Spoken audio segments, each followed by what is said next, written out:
Bonsoir. Merci Emmanuel, c'est avec plaisir à chaque fois que je reviens ici. C'est avec plaisir chaque année que tu me demandes si je suis OK pour parler sur un sujet que je ne maîtrise pas toujours, mais du coup ce qui m'oblige à travailler et à apprendre ou réapprendre des choses, et ça a été le cas sur ce thème dont j'avais des souvenirs quand même liés à mes études, et qui m'a permis aussi de me confronter à un ensemble d'a priori qui m'étaient restés, dont certains étaient fondés, d'autres non. Donc l'exposé de ce soir sera une occasion de revenir sur un ensemble de mécanismes économiques. Alors, donc certains moments un tout petit peu techniques, mais vous allez voir, peu compliqués. J'ai essayé de faire des schémas à peu près simples, après bon, de structure mentale font que moi ça me semble simple, j'espère que ce sera aussi pour vous, bien entendu. Et on va donc avoir un exposé qui se fera en 2 temps. Ce soir, a priori, ce sera un petit peu plus court que la prochaine fois, parce que j'espère qu'il y aura des questions à la fin de cette première partie de l'exposé, qui me permettront de rebondir ensuite pour un second exposé qui essaiera de répondre à vos questions.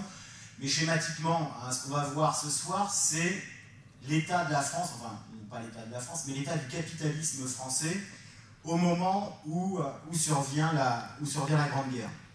Pourquoi? Parce que l'une des idées que je défendrai, mais qui n'est pas particulièrement originale, c'est qu'en soi, la Grande Guerre ne marque pas une rupture fondamentale dans la dynamique du capitalisme français. Mais elle va accélérer un ensemble de transformations qui nous permettent de comprendre aujourd'hui pourquoi le capitalisme français a certains traits spécifiques qui ne sont pas les mêmes que le capitalisme anglais, ou que le capitalisme allemand, le capitalisme américain, ou encore le capitalisme japonais.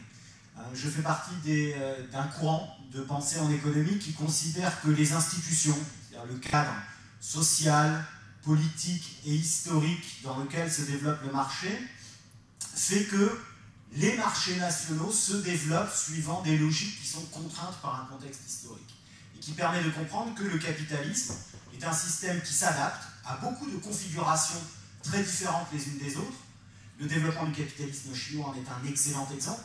Le capitalisme peut se développer en l'absence totale de liberté politiques et sociales, même on le verra, en l'absence de liberté monétaire, financière, etc. Et on verra donc quels sont les grands traits du capitalisme français qui se sont mis en place à la fin du 19e et qui vont s'accélérer au début du 20e. On verra aussi un portrait de la France, dont finalement j'étais surpris régulièrement à mesure que je retombais sur aussi des vieilles notes de cours que j'avais prises, etc. À quel point ce portrait de la France ressemble à de très nombreux égards à ce que la France est aujourd'hui. Et on verra qu'un ensemble d'a priori qu'on a aujourd'hui sur la France, éventuellement sur le mal français, sont en réalité extrêmement anciennes. Et on verra que le mal français, tel que je le caractériserai ici, n'a rien à voir avec une quelconque dégénérescence culturelle et l'absence de distinction entre les hommes et les femmes aujourd'hui, mais bien plutôt à la manière dont la bourgeoisie française s'est installée dans un capitalisme de rente qui nous permet éventuellement aujourd'hui de comprendre que le retard économique français est extrêmement ancien et est ancré dans des pratiques très particulières. Donc je vais commencer rapidement par une petite introduction pour se mettre en jambe, et puis ensuite j'essaierai de dérouler cet exposé en me tenant au diaporama que j'ai fait pour ne pas me perdre, comme j'ai souvent tendance à le faire, dans beaucoup de digressions qui nous amènent parfois très loin du sujet, mais vous en avez déjà l'habitude pour ceux qui sont déjà venus à ces conférences de café économique. Bien, alors, parmi les conséquences de la Grande Guerre, parce que à la base c'est sur cette question-là que je souhaitais travailler, qu'on verra de manière plus approfondie la semaine prochaine, nous avons tous une connaissance commune que le traité de Versailles est à l'origine de grandes tensions qui conduiront par la suite à la Seconde Guerre mondiale. Alors que ça, c'est un héritage commun qui nous vient de l'école, de ce traité humiliant pour les Allemands, mais en même temps, on va essayer ici de dresser d'autres pistes, et on va voir que, bien entendu, le traité de Versailles tel qu'il a été conçu est lié aussi à l'histoire antérieure, et au fait que, bien entendu, les Français ont voulu, à ce moment-là, prendre la revanche de 1871, mais ce qui nous intéressera plus, c'est de voir comment, entre 1871 et 1914, la France a construit une série de relations économiques et politiques avec d'autres pays européens qui permettent de comprendre ensuite les grosses difficultés liées au traité de Versailles. En particulier, on verra que, parmi les pistes à retenir sur les conséquences de la Grande Guerre, il y a des mutations du capitalisme qui sont liées au développement d'une industrie de masse, de la consommation de masse également, mais du coup à des problèmes qui sont aujourd'hui récurrents, et en particulier le crédit et la spéculation. Et c'est pour ça qu'il est intéressant de revenir sur cette période, parce qu'on va le voir, les mécanismes économiques que je vais décrire ce soir vont très certainement et étrangement vous rappeler la situation dans laquelle nous sommes. Et on verra qu'en réalité, cela fait plus d'un siècle et demi que le capitalisme est gangréné par un développement exponentiel et incontrôlé de la sphère financière. Et puis nous verrons aussi que les désordres monétaires qui ont été générés par la Grande Guerre permettent de comprendre aujourd'hui la phobie allemande vis-à-vis de l'inflation, et nous permet donc de comprendre pourquoi nous avons construit l'euro tel qu'il est aujourd'hui. Et d'où vient cette phobie d'une création monétaire excessive, de trop grandes dépenses de l'État, etc. On va voir que cela remonte à cette période-là, ce qui n'est d'ailleurs pas étonnant, puisque j'avais déjà eu l'occasion d'évoquer que les questions monétaires sont des questions éminemment culturelles, qui nous renvoient à une histoire longue de nos sociétés, au-delà même du rapport extrêmement complexe, psychanalytique, c'est une question de psychanalyse, le rapport à l'argent, qui est un rapport aux excréments, etc. Donc qui nous renvoie à la place extrêmement complexe de la monnaie dans notre quotidien, dans notre culture, et donc du coup, les tensions qu'il peut y avoir entre questions monétaires et questions politiques. Et on essaiera de voir ce qui s'est joué au moment de la Grande Guerre. On va commencer d'ailleurs, dans cette introduction, toujours, à revenir sur ce que disait John Maynard Keynes, non pas des conséquences économiques de la guerre, mais des conséquences économiques de la paix. Alors, un petit bref rappel, John Maynard Keynes a été l'un des économistes les plus influents du XXe siècle, qui est à l'origine de la justification théorique de l'intervention de l'État dans l'économie. On va dire que John Maynard Keynes est celui qui a théorisé la pratique de l'intervention de l'État telle que la mènera Roosevelt avec le New Deal aux États-Unis après la crise de 1929. Et donc ce qui est intéressant, c'est de voir quel regard Keynes va porter sur cette période d'après-guerre, et qu'on approfondira dans 3 semaines. Ce sera intéressant parce que finalement, Keynes doit son succès à l'après-Seconde Guerre mondiale. Et ce qui est intéressant, c'est de voir que dès 1919, Keynes, de manière extrêmement lucide, a prévu ce qui s'est passé par la suite. On verra en même temps cette prévision, c'était pas de l'ordre de la lecture de boule de cristal, puisque Keynes n'a fait que dérouler l'ensemble des conséquences qu'on pouvait attendre des décisions qui ont été prises au moment du traité de Versailles, mais encore une fois, décisions qui n'ont de sens que par rapport à la dynamique économique qui avait eu lieu jusque-là. Donc Keynes n'a fait que projeter sur les 15-20 années à venir, en 1919, donc sur la période des années 20-30, Keynes n'a fait que projeter les conséquences d'une dynamique antérieure. D'ailleurs, c'est assez intéressant puisque c'est un exemple que je réutiliserai quand je parlerai de la capacité des économistes à inventer notre futur au printemps prochain. Les propos de Keynes sont extrêmement violents. On le voit ici dans cette phrase, ceux dont s'entoura M. Clémenceau trahir les intérêts de la France. Ils ont dû aux revendications des régions dévastées en les exagérant effrontément. Keynes pose bien le problème, mais d'une certaine manière, là, il le pose sur le plan politique. Cette formule générale nous permet de voir que le problème fondamental du traité de Versailles, c'était un problème de revanche, d'esprit revanchard, mais aussi surtout d'incapacité à comprendre, à ce moment-là, les conséquences pour l'intérêt économique de la France d'affaiblir l'Allemagne. Et là où les raisonnements de Keynes sont intéressants, on va le voir, on va le dérouler pendant toute cette soirée, c'est que déjà à ce moment-là, Keynes montre à quel point les économies européennes sont interdépendantes les unes des autres. Et cette interdépendance, on la retrouve aujourd'hui encore au cœur de la zone euro et des questions que nous devrions nous poser, c'est-à-dire la question d'une organisation politique, d'une force politique réelle qui permettrait d'accompagner les dynamiques économiques internes de l'Europe. Comme le dit bien Keynes, le traité ne comprend nulle disposition en vue de la restauration économique de l'Europe. Il ne s'agit pas de relancer la machine économique européenne, comme ce sera le cas en 1944 avec la mise en œuvre du plan Marshall pour la reconstruction de l'Europe. Mais surtout, Keynes va soulever deux problèmes importants, qui sont d'abord une question alimentaire.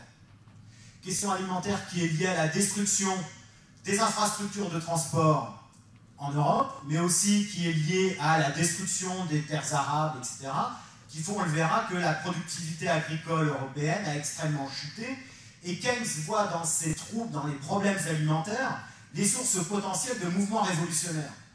Keynes, lui aussi pressant à ce moment-là, mais on verra, hein, c'est de la préscience qui est relativement facile à formuler à ce moment-là, Keynes pressent une série de troubles politiques et sociaux qui vont émerger après la Seconde Guerre mondiale, notamment autour des questions alimentaires. Et ce qui est intéressant, c'est qu'en réalité, ces questions alimentaires sont liées à des problèmes commerciaux, à des problèmes agronomiques, mais aussi et surtout à des problèmes monétaires. Et donc, avant même d'aller plus loin, je vais essayer de vous expliquer rapidement quel est le système monétaire dans lequel s'était inscrit l'Europe au moment de la Seconde Guerre mondiale. Alors, c'est là qu'on va voir finalement une des choses les plus techniques de la soirée. C'est l'explication de l'étalon or. Alors, en même temps, l'explication de l'étalon or nous permet de comprendre pourquoi, encore aujourd'hui, nous restons persuadés que derrière notre monnaie, il y a quelque chose de concret. C'est quelque chose que je constate en permanence, que ce soit dans le cadre de mes enseignements ou dans le cadre de conférences. Tout le monde croit toujours que derrière notre argent, sous forme papier, sous forme de carte bancaire ou de chèque, il y aurait quelque chose de concret. On se dit, oui, mais les banques, elles ont bien quelque chose pour notre argent, elles le mettent quelque part. Je rappelle qu'aujourd'hui encore, les banques, lorsqu'on va y déposer 100 €, les banques ne sont obligées de mettre qu'1 € de côté auprès de la Banque Centrale Européenne. C'est-à-dire qu'immédiatement, 99 € sur les 100 que nous avons dépensés repartent dans la machine économique. Ça ne reste pas quelque part. Mais il faut bien imaginer pourquoi ça ne reste pas quelque part, parce qu'on n'a pas apporté quelque chose de concret à la banque. Notre salaire n'est qu'un jeu d'écriture, un jeu de virement, et ensuite toutes nos opérations ne sont que des jeux d'écriture. Et finalement, on continue de croire que quelque part, il y aurait quelque chose qui assurerait la valeur de nos monnaies. On se dit du coup, si ce n'est pas nos banques, c'est la Banque Centrale. Donc peut-être que la Banque Centrale Européenne a quelque chose quelque part. La Banque Centrale Européenne n'a rien nulle part, si ce n'est le pouvoir de fabriquer la monnaie européenne et d'être la seule institution à pouvoir fabriquer la monnaie et à déléguer ce pouvoir-là. Mais si nous restons toujours avec l'idée qu'il y a quelque chose derrière la monnaie, c'est lié aussi à l'histoire de nos monnaies et au système d'étalon or. Parce qu'effectivement, pendant très longtemps, derrière le papier-monnaie qui circulait, il y avait des réserves d'or. Alors c'est un système relativement simple que celui de l'étalon or, puisque les banques centrales disposent d'une certaine réserve d'or, un stock d'or, à partir duquel elles vont fabriquer de la monnaie. Régulièrement, les gouverneurs de la banque centrale se réunissaient entre elles pour établir la parité des monnaies par rapport à l'or. Donc, la valeur de chaque monnaie se calculait en or. Par exemple, 1 franc valait 1 gramme d'or. C'est un exemple, je ne sais pas combien d'ailleurs combien ça valait à l'époque. Hein. On peut dire 1 franc vaut 1 gramme d'or, un Deutschmark vaut 1 gramme d'or. Et c'est ce qui permettait ensuite de faire l'équivalence des monnaies entre elles. Ce qui veut donc dire que dans ce cadre-là, la création de monnaie dépend du stock d'or dont dispose une banque centrale. Donc, la banque centrale produit de la monnaie, mais en même temps, on peut se demander dans quelle mesure la banque centrale est tenue concrètement par son stock d'or. Pour dire la chose simplement, si j'ai 1 kg d'or dans mes réserves et que 1 franc, à l'époque, vaut 1 gramme d'or, ça veut dire que techniquement, si je fabrique 1000 billets de 1 franc, je pourrais assurer la convertibilité de ces billets en or. Cette idée de convertibilité est fondamentale parce que c'est celle qui va donner la confiance aux gens. C'est celle qu'on continue d'avoir dans notre monnaie. L'idée qu'avec mes billets, je peux aller quelque part pour le changer en quelque chose de concret. Sachant que ça ne me servira à rien parce que je ne mangerai pas d'or. Mais ça me permettra tout de même de me dire que mon argent me permettra d'avoir quelque chose de concret. Bien, en même temps, cette question de la convertibilité se pose essentiellement lorsqu'on fait des échanges avec l'étranger. Car finalement, à quoi nous sert une monnaie? Elle nous sert à réaliser des échanges dans la vie courante, à percevoir un salaire, à acheter de quoi se nourrir, de quoi s'habiller, de quoi se loger. Donc, au sein de l'économie nationale, nous nous moquons quelque peu de pouvoir changer notre monnaie en or. En revanche, il y a un enjeu fondamental pour les agents économiques extérieurs, à l'étranger, avec lesquels on va avoir des relations commerciales, des importations, des exportations. Ce sont ces agents-là qui vont être attentifs à la quantité d'or qui circule, enfin, pardon, la quantité de monnaie qui circule par rapport au stock d'or dont dispose la banque centrale d'un pays. Et on va voir que cet élément nous permet de comprendre les phénomènes de défiance et de confiance qui peuvent s'installer concernant une monnaie. Donc la banque centrale produit de la monnaie, à l'époque essentiellement de la monnaie sous forme de papier, de billets. Donc cette monnaie d'abord à destination du marché intérieur, elle permet de distribuer des revenus qui stimulent de la consommation à destination de la production nationale. Mais ce mécanisme-là va mettre en branle du commerce extérieur, soit directement par la consommation, on va importer des biens de consommation, soit parce que la production nationale va avoir besoin de consommation intermédiaire, de matières premières, de biens intermédiaires, etc., pour pouvoir répondre à la demande nationale. Donc, c'est par ce biais-là que va se développer un commerce extérieur et que va commencer à se jouer la question de la quantité de monnaie nationale, en l'occurrence française ou allemande, qui circule à l'étranger. Car la vraie question est de savoir pourquoi et jusqu'à quand les acteurs du commerce international vont continuer d'accepter la monnaie nationale. Et les acteurs étrangers ne vont continuer d'accepter la monnaie nationale qu'à condition qu'ils soient à peu près assurés de pouvoir convertir à tout moment cette monnaie nationale dans une autre monnaie ou en or. La convertibilité en une autre monnaie n'étant assurée que par la convertibilité en or. Ce qui veut donc dire que la confiance que les acteurs vont avoir va reposer fondamentalement sur l'évaluation qu'ils font de la monnaie nationale qui circule par rapport au stock d'or. Le problème, et on va voir que ça a été quelque chose de fondamental ensuite pendant la Première Guerre mondiale, c'est que si jamais il y a de la défiance, les exportateurs qui vont vendre leurs produits sur le territoire national vont finir par refuser d'être payés par exemple en francs et vont être exigés d'être payés directement en or.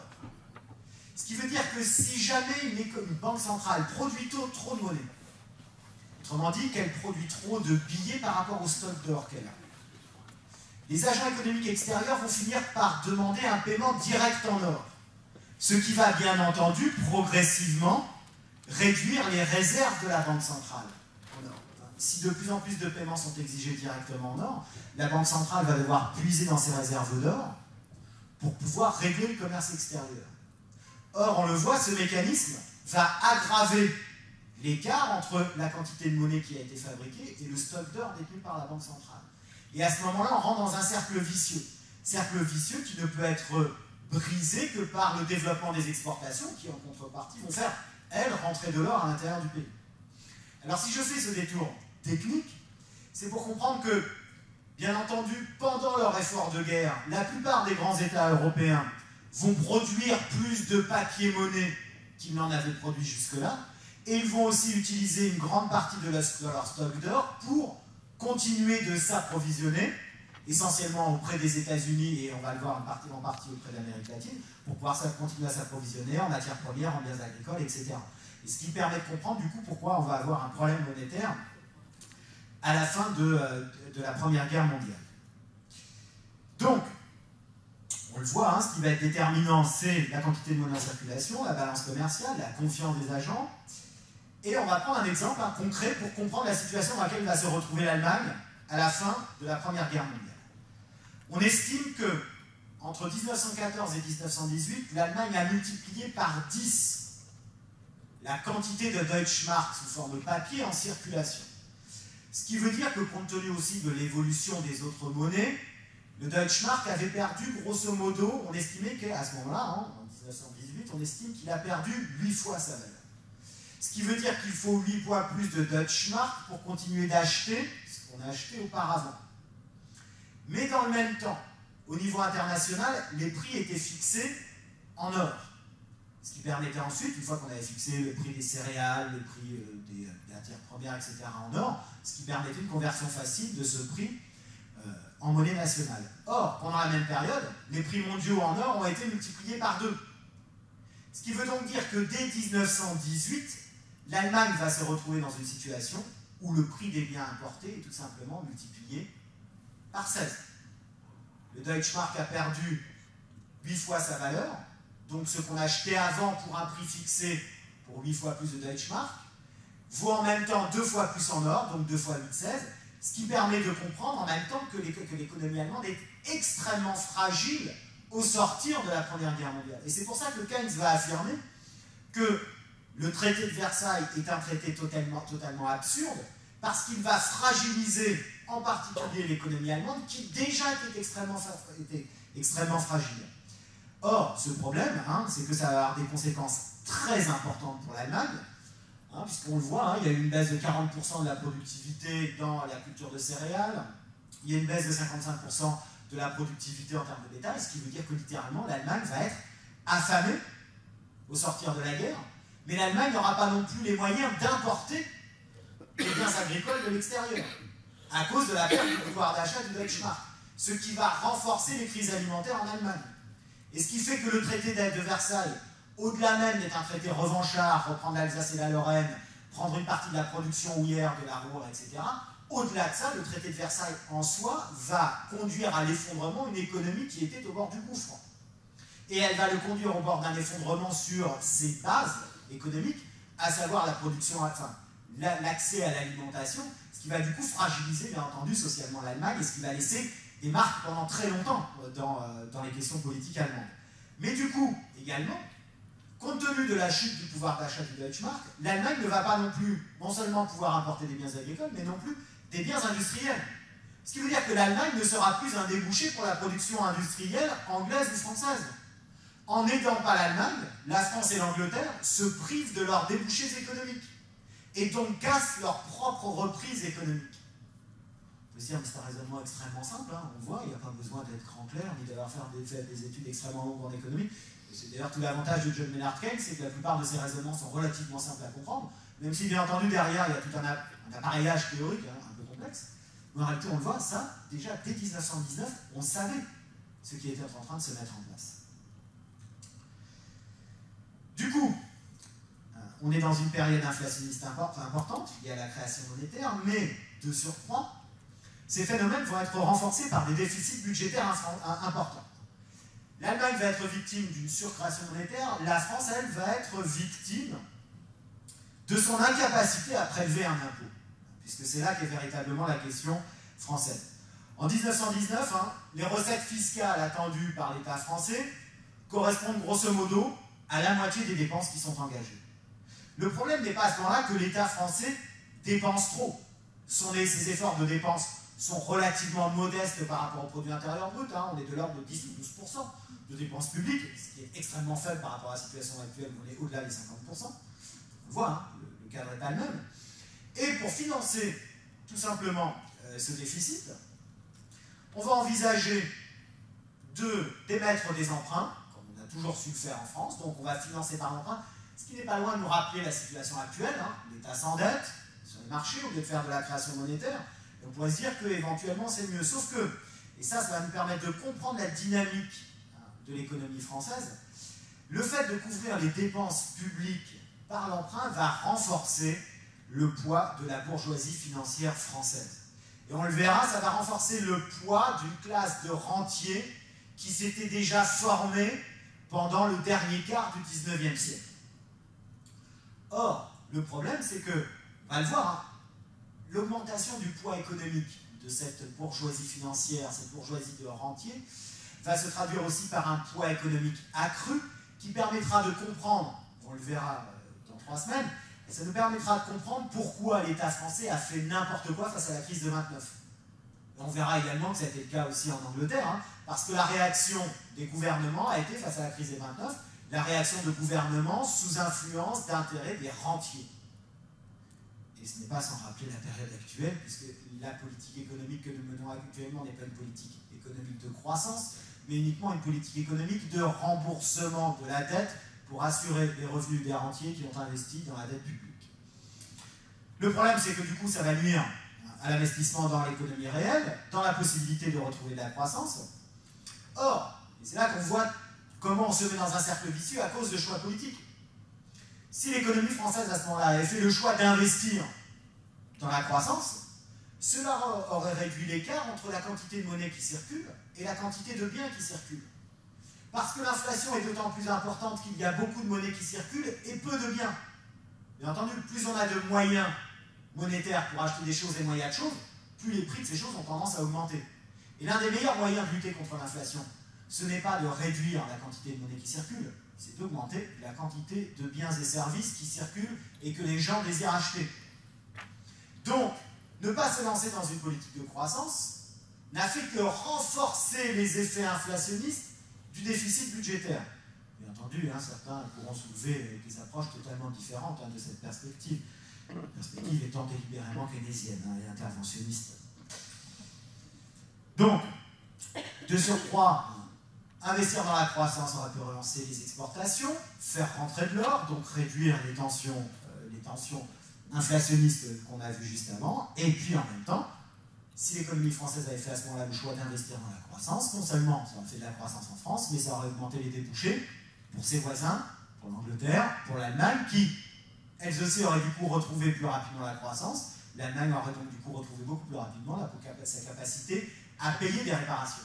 Finalement, ce que Keynes va soulever, c'est que ce n'est pas tant l'ampleur des réparations exigées qui est problématique, c'est d'avoir exigé des réparations excessives, déjà dans l'absolu, tout en cassant en Allemagne les moyens d'assurer le paiement de ces réparations.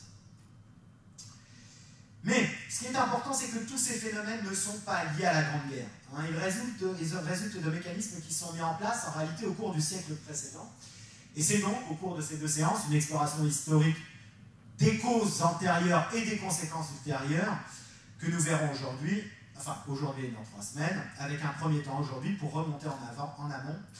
Et on va commencer donc aujourd'hui par l'avènement de la société industrielle capitaliste. L'historien Eric Hobsbawm défend l'idée que finalement la Seconde Guerre mondiale correspond beaucoup plus à la fin du XIXe siècle qu'au début du XXe siècle. On peut se demander si soit c'est le tout début du XXe, soit la toute fin du XIXe, mais en même temps, cette perspective conduira à avoir une sorte de rupture avec la Première Guerre mondiale. Or, il n'y a pas de rupture à proprement parler, dans le sens où il n'y a pas de rupture des dynamiques antérieures avec une réorientation complète des structures économiques. Il n'y a pas de modification radicale de l'ordre socio-politique qui va se mettre en place. Néanmoins, il va y avoir des conséquences qui vont à la fois, qui vont accentuer certains phénomènes qui avaient lieu antérieurement. Et d'une certaine manière, ce que la Première Guerre mondiale va faire, c'est accentuer les contradictions du capitalisme industriel qui se met en place au cours du XIXe siècle. Et c'est l'exacerbation de ces contradictions qui permettra de comprendre ensuite comment on arrivera à la Seconde Guerre mondiale. Donc, ce qui va caractériser cette période, c'est bien entendu la seconde révolution industrielle, dont on estime qu'elle commence dans les années 1870, mais aussi une période de forte mondialisation. Donc je vais articuler mon exposé de ce soir autour de ces deux axes, l'industrialisation, la révolution industrielle, et la mondialisation. Donc à partir des années 1870, on a plusieurs innovations majeures, dont on verra qu'on les retrouve ensuite au cœur de la Première Guerre mondiale. D'abord l'électricité et le pétrole comme nouvelles sources d'énergie qui vont dynamiser les industries lourdes qui avaient été au cœur de la première révolution industrielle. Donc l'économie européenne va retrouver un second souffle grâce à des innovations, mais en même temps grâce à des innovations qui relancent les secteurs de la première révolution industrielle. Parmi les innovations, bien entendu, l'usage de l'électricité, du pétrole, aussi le développement de la chimie, qui jouera aussi un rôle très important pendant la Première Guerre mondiale, puisqu'on aura une application directe à la guerre, des innovations faites dans la chimie pour les explosifs et pour les gaz, malheureusement.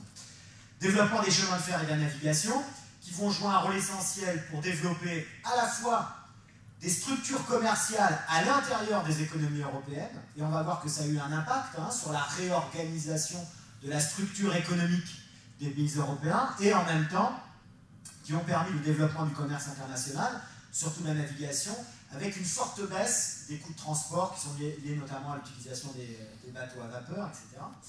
Le développement du téléphone et du télégraphe, bien entendu, et puis surtout la naissance de l'industrie automobile, même si elle n'en est à ce moment-là qu'à ses balbutiements. Bien, la fin du XIXe siècle est marquée par la Grande Dépression. Donc des années 1873 à 1895, alors tous les auteurs ne donnent pas la même date à cette période de Grande Dépression. On est dans une phase de dépression importante qui est liée à une surproduction généralisée à l'Allemagne, à l'Angleterre, à la France. Et d'une certaine manière, c'est la première grande dépression industrielle moderne. C'est-à-dire que la crise des années 1870, 80, 90 est la première grande crise qui va montrer des caractéristiques qu'on retrouvera par la suite dans les autres crises du XXe siècle. Et à ce titre-là, le XXe siècle, du point de vue des dynamiques de crise, commence véritablement à ce moment-là. Et je veux donc approfondir un petit peu la compréhension de ces mécanismes de crise. Et pour le dire de manière un petit peu plus compliquée, on est dans cette période-là, dans la phase de crise d'un cycle long, dit cycle Kondratiev. On va le voir, dans l'activité économique, il y a plusieurs types de cycles. Et les cycles Kondratiev, qui sont découverts au début du XXe siècle, sont des cycles de longue période, qui couvrent une période allant de 50 à 70 ans. Et on peut considérer, suivant certains économistes, qu'aujourd'hui, la crise que nous connaissons correspond à une crise de type Kondratiev. Et on verra que ce sont des crises qui sont beaucoup plus dures que les autres crises, parce que ce sont des crises qui marquent l'arrêt d'une logique de croissance. Et à ce moment-là, la crise de 1873-95 va être la crise de maturité de la seconde révolution industrielle. Et d'une certaine manière, la grande crise va permettre de sortir de cette période de crise qui finalement se prolonge. Parce qu'on a un retour de la croissance entre 1896 et 1914 pendant une toute petite vingtaine d'années, mais en même temps, ce retour à la croissance ne doit pas masquer qu'il y a toute une série de petites crises régulières. Si on prend ne serait-ce que la période qui va de 1900 à 1914, on a une crise en 1900-1903, on en a une autre en 1906-1907, et encore une en 1910-1913. On retiendra bien cette configuration-là, parce qu'elle nous permettra de comprendre la naissance des mouvements ouvriers et la fragilité sociale et économique de la France au moment où la Grande Guerre va éclater. On sort d'une période de très longue dépression et en même temps on sort d'une série de crises. Et je vais donc faire une petite parenthèse technique pour comprendre les mécanismes de crise. Parce qu'en comprenant les mécanismes de crise, on va voir du coup se dessiner le schéma qui nous permettra de comprendre les difficultés de la France d'après la Première Guerre mondiale. Et on verra que ça nous permettra de comprendre quelles sont les conséquences aussi de l'intervention de la spéculation financière dans les mécanismes de crise. On peut considérer que les cycles économiques commencent dans ce qu'on peut appeler l'économie ou la sphère réelle. Et les cycles longs, qu'on appelle les cycles longs de grande période, s'appuient toujours sur des innovations. On va avoir un mécanisme d'innovation, ce qu'on va appeler des grappes d'innovation, qui vont s'entraîner les unes des autres et qui vont être à l'origine de la croissance. Là, en l'occurrence, innovation majeure dans le secteur de la chimie, de l'industrie métallurgique, de l'électricité, etc. Et ces innovations vont susciter une première vague d'investissements. Ces investissements vont donc eux-mêmes stimuler les secteurs qu'on dit en amont, c'est-à-dire tous les secteurs qui vont approvisionner les secteurs qui sont en train d'innover. Et on a donc à ce moment-là un cercle vertueux qui se met en place où un secteur innovant entraîne derrière lui les anciens secteurs industriels, en l'occurrence à ce moment-là, ce sont des innovations qui dans les années 70 vont tirer l'industrie métallurgique qui commençait elle-même à s'essouffler. Ces investissements et la stimulation des secteurs en amont vont se traduire en règle générale par une baisse des coûts. On va avoir une augmentation des échelles de production, on va avoir des innovations qui permettent de faire des économies, donc une baisse des coûts qui va du coup stimuler des débouchés, et on va donc avoir un mécanisme de hausse de la demande globale.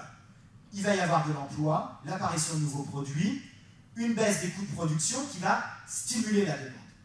Mais attention parce que cette demande va elle-même stimuler une hausse des prix.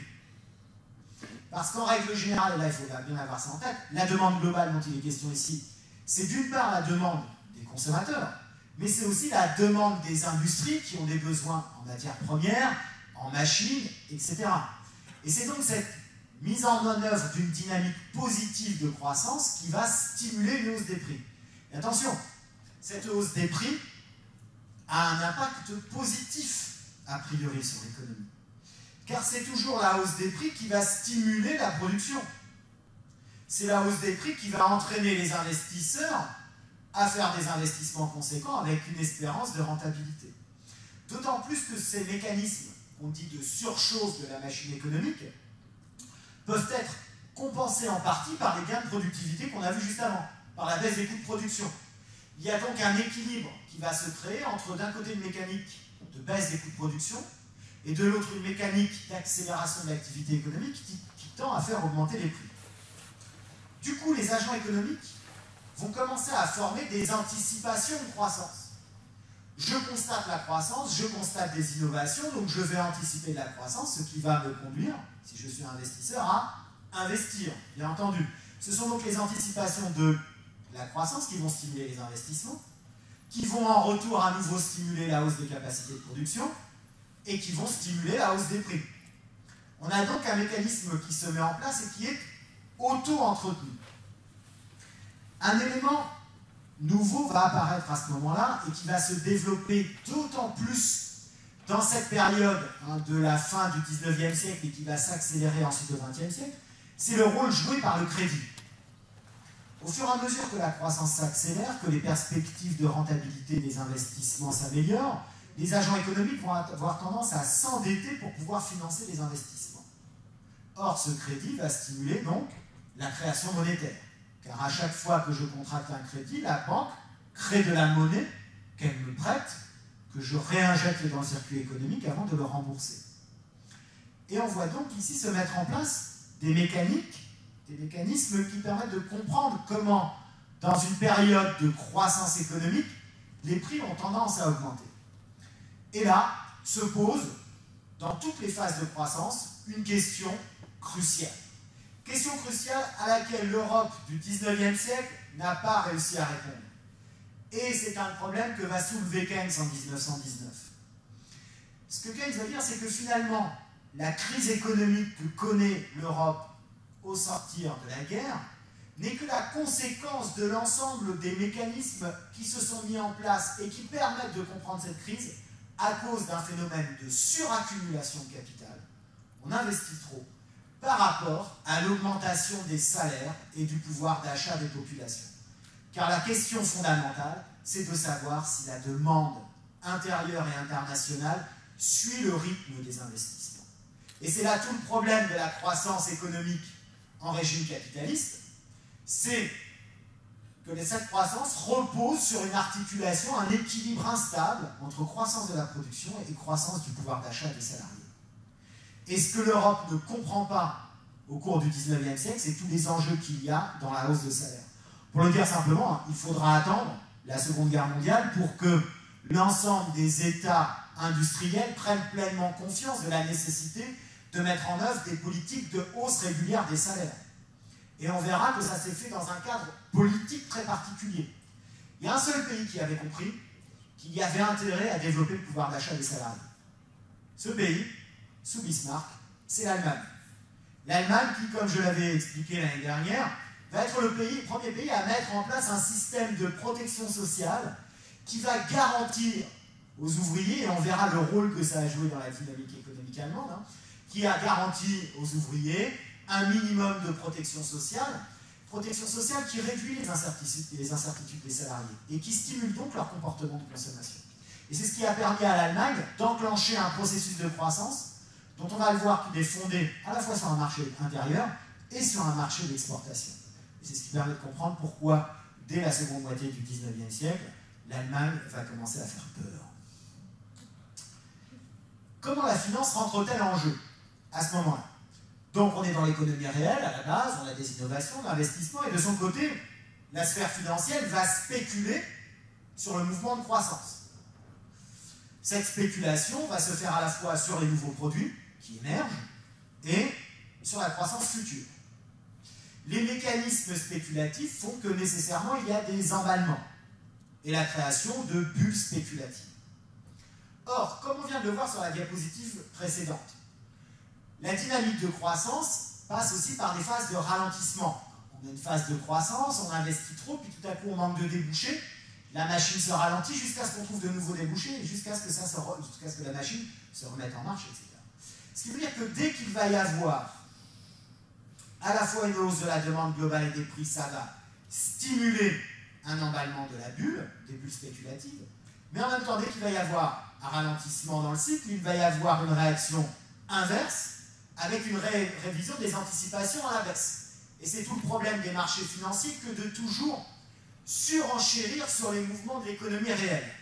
Jusqu'au moment où les bulles spéculatives font qu'il y ait une déconnexion complète entre ce qui se passe dans la sphère réelle et ce qui va se passer dans la sphère financière. Donc, il va y avoir une volatilité des cours qui va s'accélérer. Les agents vont du coup modifier à nouveau leur anticipation des anticipations des autres. Et on est à ce moment-là dans un jeu de dupes où chacun regarde ce que les autres vont faire. l'ensemble accélérant la volatilité des cours jusqu'à ce que plus personne ne se fasse confiance. Et à ce moment-là, on assiste à l'effondrement des cours. C'est un mécanisme qui a lieu régulièrement à court terme. On va avoir une spéculation excessive sur un nouveau produit, sur un nouveau marché. Et ces cycles-là vont durer 2-3 ans. Ça, ce sont les types de cycles qu'on a, par exemple, en 1900, 1903, en 1913, 1914, etc. C'est les cycles courts dont je parle. Le problème, c'est quand ces cycles financiers coïncident avec une vraie phase de ralentissement du cycle économique de croissance, d'autant plus que ce cycle financier va avoir à ce moment-là une répercussion sur le cycle réel. Répercussion que l'on voit aujourd'hui à l'œuvre dans la crise que nous connaissons. Puisque l'effondrement des cours va entraîner une crise de liquidité importante, puisque tout à coup, l'ensemble de l'argent placé par les agents financiers sur les marchés financiers perd toute sa valeur. Ce qui fait que les banques perdent toute liquidité, ce qui a une répercussion immédiate sur les crédits faits au commerce, ce qui entraîne une baisse des investissements, très mécaniquement, et la baisse des investissements va venir renforcer le ralentissement dans le cycle économique, et on rentre donc à ce moment-là dans un cercle vicieux. Ce cercle vicieux, c'est celui qui joue dans les années 1870 et qui conduit à la Grande Dépression. C'est un mécanisme qui joue au tout début du XXe siècle, du XXe siècle. C'est un mécanisme qui va rejouer dans les années 20 et au début des années 20 et qui rejouera à nouveau en 1929 et qui rejouera à nouveau en 2007-2008, c'est-à-dire une fois qu'on a eu oublié toutes les précautions que l'on met pourtant, sur lesquelles on met pourtant en garde dès cette période-là. Car c'est dès le début du XXe siècle que des économistes commencent à pointer du doigt les risques qu'il y a à ce que les banques de dépôt soient en même temps des banques d'investissement. C'est-à-dire qu'un siècle plus tard, nous n'avons toujours pas réglé, enfin si, on l'a déjà vu, on l'a réglé ponctuellement, on a établi une séparation stricte des banques de dépôt et d'investissement au moment de la crise de 29, séparation stricte sur laquelle nous sommes revenus dans les années 70, et les mêmes causes ont à nouveau reproduit les mêmes effets. Mais du coup, ce qui est important, c'est que finalement, ce qui déclenche la crise, ce sont des anticipations de crise. Et ces anticipations de crise sont d'autant plus importantes que l'on constate de facto que les nouveaux secteurs ne trouvent pas de débouchés. Et l'on revient toujours au même problème. Si finalement on rentre en crise, c'est bien parce que la demande des produits nouveaux et produits grâce aux investissements, cette demande est insuffisante. Autrement dit, ce sont les inégalités économiques et sociales qui sont responsables des crises. Si on prend la situation des inégalités en France au début du XXe siècle, il y a eu tout au long du XIXe siècle une accélération, une accentuation des inégalités. Les 1% de Français les plus riches possèdent 60% du patrimoine national en 1914. Les 10% les plus riches possèdent 90% du patrimoine national à ce moment-là. Et ça nous permet de comprendre pourquoi aussi on est bien dans une bourgeoisie de rentiers très spécifique à la France à ce moment-là. On est à ce moment-là dans une phase de pic historique pour ce qui est de la part des profits dans la valeur ajoutée. C'est ce qu'on voit bien ici sur ce graphique. Alors attention, le graphique que je vais montrer montre la part des salaires dans la valeur ajoutée. Il faut donc l'inverser pour avoir une idée de la part des profits. Là, on le voit, en 1914, la part des salaires est inférieure à 35%. Autrement dit, la part des profits supérieure à 35% de la valeur ajoutée. Et on voit fondamentalement que il va y avoir une période de très forte hausse après la Seconde Guerre mondiale, de la part des salaires, donc une baisse de la part des profits, qui va diminuer ensuite. Dans les années 70, on aura une nouvelle phase de diminution, et on voit que, comme l'explique très bien Thomas Piketty, nous vivons aujourd'hui une phase de retour en arrière concernant la situation des inégalités, puisqu'on retrouve aujourd'hui une part des profits dans la valeur ajoutée qui est équivalente à celle qu'elle était au début du siècle. Ce qui montre bien comment on est revenu à une autre forme d'équilibre dans le partage de la richesse nationale. Donc, comme je le disais, 1% des plus riches qui possèdent 60% du patrimoine. Donc, à l'époque, on estime qu'il y a 560 000 rentiers en France, sur une population de 41 millions un peu plus de 41 millions d'habitants, ce qui est un chiffre relativement important, mais qui nous permet de comprendre ensuite pourquoi il y a eu des scissions importantes au sein de la population française. Mais surtout, ce qui est intéressant, c'est que ces rentiers investissent majoritairement, essentiellement, à l'étranger. On le voit, ils investissent pour 17 milliards de francs en 1914, hein, ça prend l'état des investissements français. Il y en a pour 17 milliards à l'étranger et seulement 15 milliards dans l'économie nationale. On a donc des rentiers qui investissent de manière privilégiée à l'étranger, et quand ils investissent à l'étranger, ils investissent d'ailleurs très souvent dans des emprunts d'État. C'est-à-dire que ce qui va caractériser la bourgeoisie française, c'est d'être une bourgeoisie de rentiers petits bras, qui prend très peu de risques, qui investit essentiellement dans la dette publique, qui est un investissement relativement sûr. Enfin si, il y a de quoi sourire maintenant, puisqu'on le sait, on connaît la fin de l'histoire en ce qui concerne les emprunts russes, puisque les Français avaient contracté beaucoup d'emprunts russes. Donc ils ont été petits bras et ils ont été punis d'avoir été aussi peu courageux dans leurs investissements. Quand je dis aussi peu courageux, c'est-à-dire qu'à la différence de l'Allemagne, par exemple, dans laquelle il y a une bourgeoisie qui s'est très rapidement organisée, en concertation avec l'État aussi, hein, parce qu'il y avait un rôle de l'État plus important en Allemagne. Hein. Autant en Allemagne, on va avoir des investissements importants dans les secteurs innovants, dans l'industrie lourde, mais aussi dans les nouvelles industries, qui va permettre à l'Allemagne de prendre de l'avance, hein, du point de vue industriel. Alors qu'en France, hein, on va être dans une logique d'investissement plutôt tranquille, dans les bons du trésor. Quand il va y avoir des investissements, ce sera des investissements aussi dans l'agriculture, dans l'agro-industrie. Et puis quelques investissements dans l'industrie, une fois qu'on est sûr que l'industrie marche bien. Ce sera le cas par exemple dans l'automobile. Les investissements se feront d'autant plus massivement dans l'automobile, et notamment dans Renault, une fois que Renault aura gagné le marché des taxis parisiens. Voilà, puisque c'est ça qui va véritablement lancer la suprématie de Renault sur le marché de l'automobile, etc. Donc on a une bourgeoisie de rentiers plutôt frileuse, qui permet de comprendre ça. Alors, ce qui est important, c'est que du coup, cette image de rentier, hein, elle va être forte non seulement en France, mais aussi à l'étranger. C'est l'image de la France à l'étranger. Une économie de rentier qui vit du travail des autres. Et donc cette posture d'investisseurs étrangers des capitalistes français va exacerber aussi à l'étranger l'idée que les capitalistes français exploitent les économies étrangères.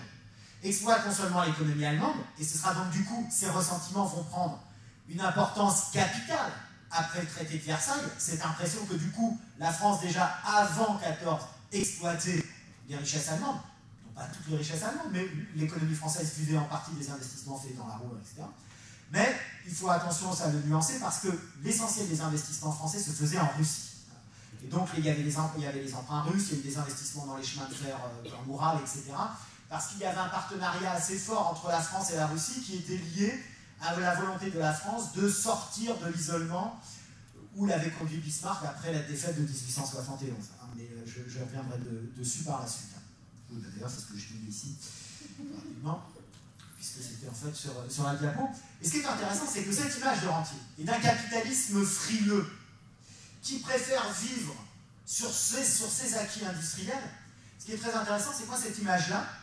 C'est celle que véhiculaient tous nos enseignants d'économie quand j'étais étudiant, il y a quelques dizaines d'années. Peu, hein, une grosse vingtaine d'années, on va dire.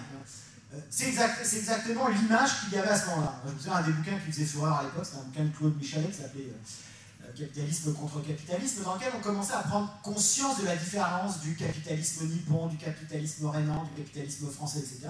Et ce qui caractérisait le capitalisme français, c'était cette frilosité. Et ce qui est intéressant, c'est que cette frilosité va être utilisée par beaucoup d'économistes pour expliquer la crise française des années 70 et pourquoi la France a rebondi beaucoup moins rapidement que l'Allemagne face à la nouvelle donne industrielle. Parce qu'effectivement, après la Seconde Guerre mondiale, hein, le capitalisme français va s'allier à l'État, on va être dans une logique de capitalisme d'État, ça c'est quelque chose de très important dans l'histoire du capitalisme français, donc formation de grands groupes industriels dont le marché intérieur est protégé, qui bénéficient de subventions. C'est le cas encore aujourd'hui, hein, quand on prend notre industrie de l'armement, notre industrie aéronautique, etc. Hein, donc on reste tout de même avec ça. Hein. Si on prend le cas de Dassault, hein, voilà, typiquement des fortunes qui se disent faites sur le mérite, mais surtout le mérite d'avoir réussi à gagner de l'argent avec des impôts, hein, puisque c'est financé entièrement par l'État. Donc on est dans une logique où le capitalisme français va connaître une forte croissance dans les années 50-60, et puis le capitalisme français va vivre sur ses acquis, vivre sur ses restes. Et c'est ce qui empêchera hein, la France de rebondir plus rapidement après le choc pétrolier de 70. Donc c'est intéressant, hein, j'étais vraiment très intéressé quand je suis revenu en arrière, de constater que cette image-là remontait déjà à la fin du 19e et qu'elle s'accentue au début du 20e siècle.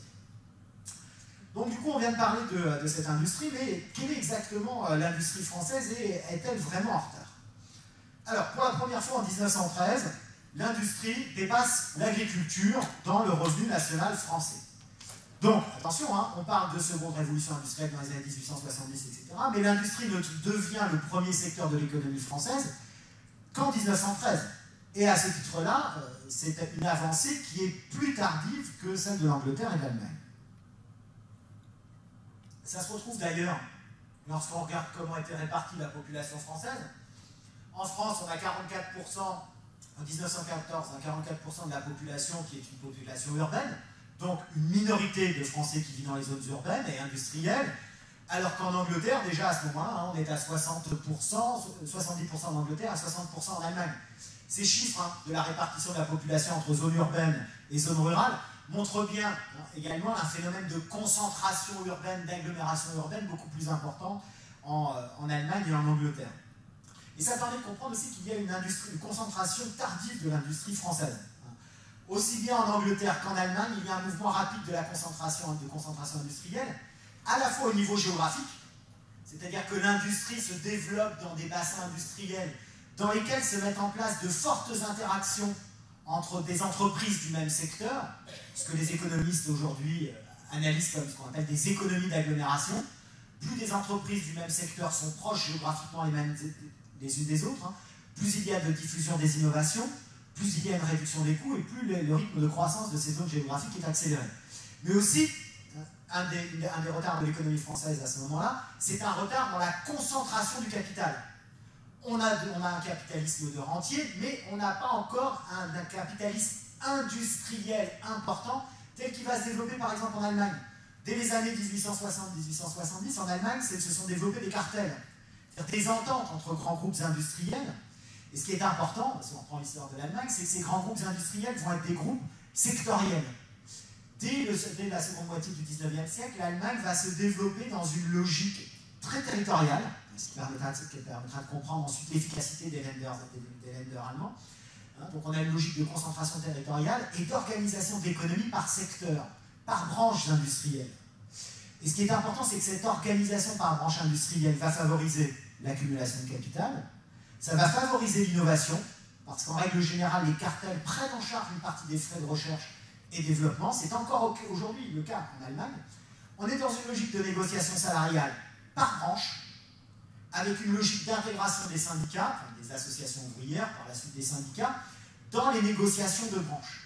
Donc on est dans un capitalisme allemand qui va être un capitalisme très rapidement plus concentré, un capitalisme moins conflictuel, attention, ce qui ne veut pas dire qu'il n'y a pas de conflit, il y a eu un mouvement révolutionnaire assez fort en Allemagne, etc. Donc, je ne nie pas ici les conflits de la société allemande, ni non plus le fait qu'on est à ce moment-là sous Bismarck, etc. Mais il y a quand même des structures économiques qui vont être plus concentrées, qui vont se mettre en place, et ce qui permet de comprendre que l'Allemagne est déjà très performante à l'export.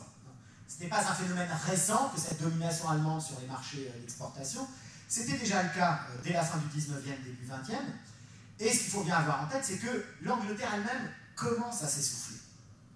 On est donc dans un contexte, à la veille de la guerre, où l'Allemagne était en fait, effectivement en train de devenir la première puissance continentale. Revenons à la France avant de revenir à cette situation plus en détail de l'Allemagne et des conséquences que ça a eu sur la scène géopolitique. Je vous parlais tout à l'heure de la concentration industrielle. Donc, il faut attendre le tout début du XXe siècle pour avoir une concentration avec des groupes que l'on connaît encore aujourd'hui, qui sont restés les grands groupes industriels français, Schneider dans la sidérurgie, Saint-Gobain dans la chimie, Renault dans l'automobile. Et à l'époque, pour avoir une idée, on voit toujours la révolution industrielle, celle du début du 19e, celle de la seconde moitié du 19e, on le voit comme l'avènement de la grande usine, de la grande entreprise, etc. À l'époque, seul 1% des entreprises sont des entreprises de plus de 50 ouvriers. On est donc déjà en France avec le tissu industriel qu'on connaît aujourd'hui, c'est-à-dire une grande majorité de petites, voire très petites et moyennes entreprises. 15% des ouvriers sont dans la métallurgie, 42% dans le textile. Et ce qui est intéressant, c'est que le textile permet de bien comprendre comment s'est structurée l'activité industrielle en France. On a une logique d'accélération du développement du textile avec le développement des grands magasins, ce que raconte très bien Zola, on a bien cette description-là. Mais ce qui est intéressant, derrière ce développement des grands magasins, c'est toute l'organisation de la structure productive de l'industrie. On est dans une logique de production, souvent en flux tendu, on produit directement pour la vente dans les grands magasins, avec des systèmes de très nombreux petits ateliers qui alimentent les grands magasins, et en même temps du travail à domicile. Et ce qui est intéressant, c'est que cette organisation, on la trouve dans les grandes villes, mais aussi comme les grands magasins, les nouvelles galeries, etc., vont se développer partout en France. On va avoir le développement sur tout le territoire de ces grands magasins. On va avoir partout le développement de cette logique de production. Ce qui veut donc dire que la production française est très éparpillée. Enfin, il y a en tout cas un maillage territorial, mais un maillage industriel fait de petits ateliers. Et ça, pourquoi est-ce que c'est important? Parce que d'un côté, c'est une bonne chose, parce que ça va favoriser le développement de l'emploi un peu partout en France, et donc il va y avoir des dynamiques économiques locales. Mais en même temps, ces dynamiques économiques sont très fragiles et elles ne permettent pas à l'industrie française d'atteindre des tailles suffisamment concurrentielles pour pouvoir véritablement gagner des marchés, notamment à l'export. Et c'est donc à la fois une force et une faiblesse de cette industrie française. Donc, on trouve cette dynamique dans les zones urbaines, dans les zones rurales, et il va falloir attendre vraiment le tout début du XXe pour qu'on commence à voir, grâce au transport, un phénomène de concentration industrielle. Et ce phénomène de concentration industrielle va donc se faire très rapidement au détriment de l'ensemble des petits ateliers qu'on trouvait partout en France. Alors, la performance de l'industrie allemande, pour bien mesurer aussi l'ampleur de cette croissance. Pour la production d'acier, qui passe de 2 à 17 millions en une vingtaine d'années, entre 1890 et 1913, ce qui permet de comprendre ensuite, en 1918, les appétits français sur l'amour. Et comme je disais tout à l'heure, en fait tout ça j'ai déjà dit, formation des cartels, très rapidement organisation rationnelle du travail, etc. Et ce qui est très marrant, c'est quand on regarde la presse de l'époque, parce que je vais regarder un petit peu ce qui sera écrit dans les journaux à ce moment-là, ben, le seul argument que trouvaient les Français à l'encontre de l'industrie allemande, c'est que c'était des produits bon marché et de mauvaise qualité. Voilà, on commençait avec toute une campagne, on dirait maintenant, de German bashing, je ne sais pas comment il faudrait dire. Alors, ce qui est d'autant plus intéressant, c'est que cette critique de la mauvaise qualité de l'industrie allemande, on la retrouve en 1615 chez Monchrétien, qui est un des premiers économistes français. Déjà en 1615, Monchrétien racontait que l'acier allemand était de moins bonne qualité que l'acier français, et que c'était grâce à cet acier de mauvaise qualité qu'ils avaient des bas prix et qu'ils prenaient les marchés aux Français. C'est marrant de voir que cette rivalité franco-allemande, et sur la question de l'acier et de la qualité de l'acier, est extrêmement ancienne. On voit là, il y a plus de 4 siècles. Mais ce qui est important, c'est que c'est surtout avec l'Angleterre qu'il va y avoir des tensions importantes. Des tensions qui permettent de comprendre le développement d'un climat général qui permet de comprendre que la guerre a facilement éclaté. Il y a de fortes tensions commerciales entre l'Allemagne et l'Angleterre. Ces tensions commerciales sont liées déjà aux années 1840. Dans les années 1840 naît en Allemagne un mouvement économique nationaliste, c'est-à-dire un mouvement d'intellectuels qui vont se réclamer d'une démarche économique, qui vont critiquer les économistes anglais en faveur du libre-échange et défendre le protectionnisme, qu'on va appeler le protectionnisme éducateur, c'est-à-dire la nécessité de protéger l'industrie dans sa phase naissante. Et ce qui est important, c'est que ce nationalisme économique allemand va conduire à une forte intervention de l'État qui va encadrer le développement de l'industrie allemande et qui va aller de pair aussi avec un expansionnisme colonial qui vise pour l'Allemagne à aller trouver des ressources en matières premières et en biens agricoles. Car j'ai évoqué tout à l'heure le problème agricole, mais il faut bien avoir en tête qu'en réalité, dès la seconde moitié du XIXe siècle, l'Europe n'arrive plus à se nourrir. Dès la seconde moitié du XIXe siècle, l'expansion coloniale s'explique non seulement par la nécessité d'aller chercher des matières premières, mais tout simplement d'aller chercher de la nourriture pour nourrir une Europe qui ne satisfait pas ses besoins alimentaires. Et c'est pour ça qu'il va y avoir du coup de grandes tensions entre l'Angleterre et l'Allemagne dans la conquête coloniale, et ce qui conduit par exemple, on trouve en 1897 dans la Saturday Review, 1 million de menus disputes sont en train d'édifier la plus grande cause de guerre que le monde ait jamais vue. Si l'Allemagne disparaissait, le surlendemain, tous les Anglais seraient plus riches. Bon, on voit que dès la fin du 19e, les relations anglo-allemandes ne sont pas au beau fixe, et on voit bien comment cette tension s'ancre dans les problèmes économiques. Mais il ne faut pas surestimer l'importance économique, le poids de l'économie dans le déclenchement de la guerre. Mais du coup, là où c'est important, c'est que ces tensions commerciales entre l'Angleterre et l'Allemagne vont conduire les Anglais à se rapprocher des Français. Alors qu'il y avait aussi des tensions commerciales entre la France et l'Angleterre. Ce qui fait que, finalement, L'entente commence à se mettre en place à ce moment-là. À la fin du 19e, entente entre la France et la Russie, et au début, en 1904, au début du 20e, une entente entre la France et l'Angleterre, qui permet de voir comment les blocs de la Première Guerre mondiale commencent à se dessiner sur la base d'accords économiques, ce qui est très important. Les États-Unis sont en réalité en train de devenir la première puissance mondiale, de leur côté. Ils dépassent l'Angleterre pour la première fois au début du XXe siècle dans le niveau de leur production. Ils exportent essentiellement des biens agricoles, ce qui permet de comprendre aussi pourquoi il y a eu toute une vague de politique protectionniste et que la France était plutôt protectionniste, et ce qui nous met face à une sorte de paradoxe. On parle parfois de première mondialisation pour parler de cette seconde moitié du 19e siècle. En réalité, c'est une première vague de mondialisation qui va se faire dans un contexte protectionniste. Comme si la mondialisation était une force qui dépassait même les barrières commerciales et douanières qui se mettent en place. Il y aura beaucoup de tensions, des barrières commerciales qui sont mises en place en 1892 contre les exportations agricoles européennes, avec déjà le vrai syndrome, le vrai problème qu'on retrouve encore aujourd'hui dans la politique agricole commune. On veut protéger le marché intérieur, mais en même temps, à l'époque, on voulait protéger le marché agricole intérieur, tout en étant incapable de satisfaire la demande nationale. Donc déjà, des tensions et des paradoxes concernant notre politique agricole. Donc comme je disais, ce problème de déséquilibre alimentaire, et ce problème de déséquilibre alimentaire nous permet aussi de comprendre comment se joue la structuration de l'espace économique mondial. Les besoins agricoles de l'Europe vont la conduire à développer beaucoup d'échanges commerciaux avec l'Amérique latine. Mais ces échanges commerciaux avec l'Amérique latine vont enclencher un processus que ces pays vont payer pendant très longtemps. C'est-à-dire un processus de spécialisation dans ce qu'on appelle les monocultures d'exportation. Ça, les pays en développement l'ont payé pendant très longtemps. Et si je parle de l'Amérique latine, c'est que autant la spécialisation de l'Afrique, notamment subsaharienne, va se faire sous influence coloniale. Mais l'Amérique latine va rentrer dans ce processus de spécialisation en étant, à ce moment-là, dégagée de la domination coloniale, depuis grosso modo les années 1840. Des pays comme le Brésil s'étaient émancipés de la domination hispanique. À ce moment-là, ce qui est marrant d'ailleurs, c'est qu'à ce moment-là, des pays comme le Brésil sont sortis de la domination coloniale hispanique pour rentrer dans une logique d'accords commerciaux, notamment avec l'Angleterre. Et c'est par ces accords commerciaux que ces pays vont se spécialiser. On le voit ici, notamment on va importer des céréales argentines. Mais si on prend le cas d'un pays comme le Brésil, on voit 90% des exportations avec juste deux produits, le café et le caoutchouc. Le caoutchouc qu'on importe, nous, notamment dans l'industrie chimique, etc. Ça va faire partie des secteurs industriels forts de l'économie française à ce moment-là. L'Uruguay est spécialisé à 85% dans l'exportation de viande, Cuba dans l'exportation de canne à sucre, etc. Et on voit donc se mettre en place des structures de fragilisation de l'ordre mondial que l'on connaîtra après la Seconde Guerre. Mais on a déjà également des investissements spéculatifs.